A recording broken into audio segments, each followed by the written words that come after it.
when you're ready to move on to shaping the dough into your pan that you're gonna be baking in, you wanna check to make sure your dough doubled in size. So I force rise this one. A good way to check is to poke 2 fingers into the dough.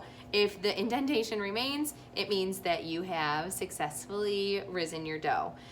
So I put this in a warm spot, took about an hour, maybe 45 minutes, and we're ready to roll it out. So the first thing you wanna do before getting started is, of course, sanitize your countertop, because you are gonna be putting your dough directly on that to roll it out with a rolling pin or a water bottle or whatever you have. So please make sure that you have sanitized your counter. And then you are also going to want to spray or oil or grease your pan that you're gonna be baking in. If you don't do this, this dough tends to stick to it pretty bad, and you'll have a hard time removing your pizza from it. So give it a generous spray. I'm gonna move to the sink to do this over my sink, but I'm just gonna use cooking spray, Pam, whatever you have. If you don't have this, you can always use a little bit of olive oil. My pan has holes in it so that my crust gets a little bit crispier. These are the pans that we have at school. So what I would do if I was using oil is just take a paper towel, kind of dab some oil on it, and then just rub it around here. I'm gonna head to the sink to spray this over the sink so I don't make a mess, but I'm gonna give it a generous coating along the edges as well.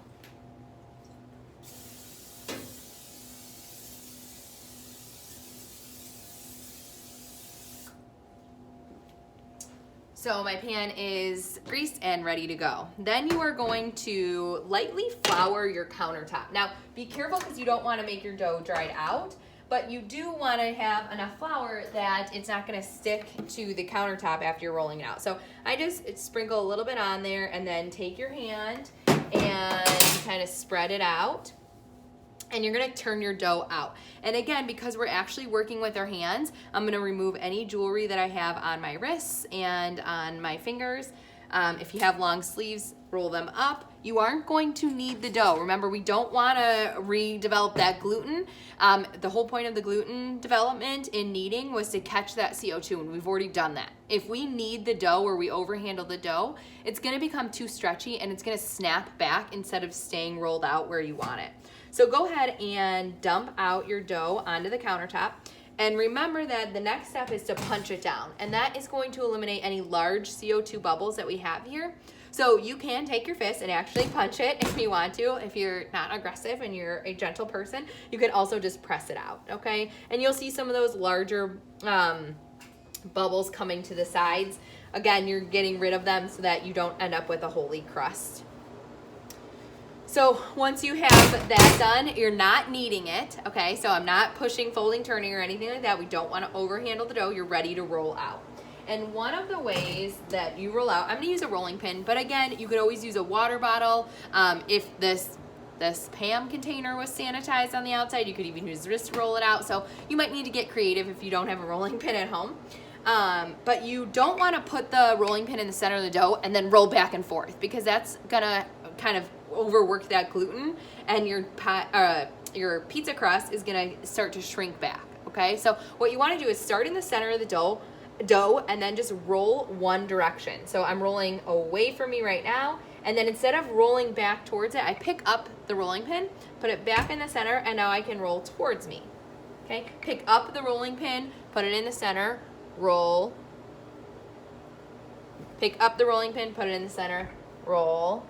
Okay, and you're gonna repeat this process until you have the shape of your pan. So I'm going for a circle. If you're going for a rectangle, you obviously kind of want to focus on rolling in 2 directions versus rolling in all the directions like I am. I'm trying to get into somewhat into a circular shape. Okay, so I'm not rolling back and forth. I'm only picking it up and rolling it one direction. Pick it up, roll it one direction.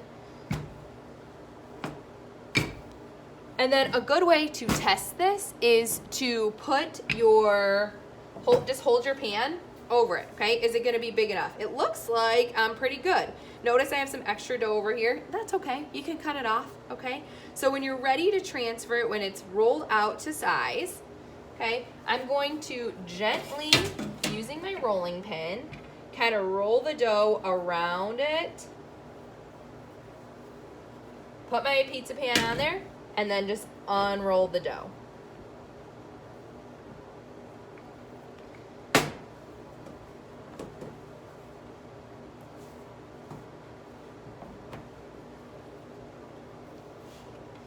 And then anything that you have that's kind of hanging off the edge of your pan, you'll obviously want to cut it off before you bake this. And so I'm just going to come around the outside with my straight edge spatula. If you have kitchen shears, that might work a little bit better to cut off this excess.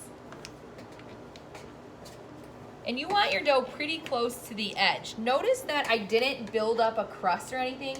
That's gonna happen when you let this proof for the second time, okay? So you don't need to make a crust or like fold it on top of itself. If it's a little hanging off, you can go ahead and do that, but you're not like building up the edges. Notice how I'm a little bit short here, so I'm just gonna cut a little piece of dough.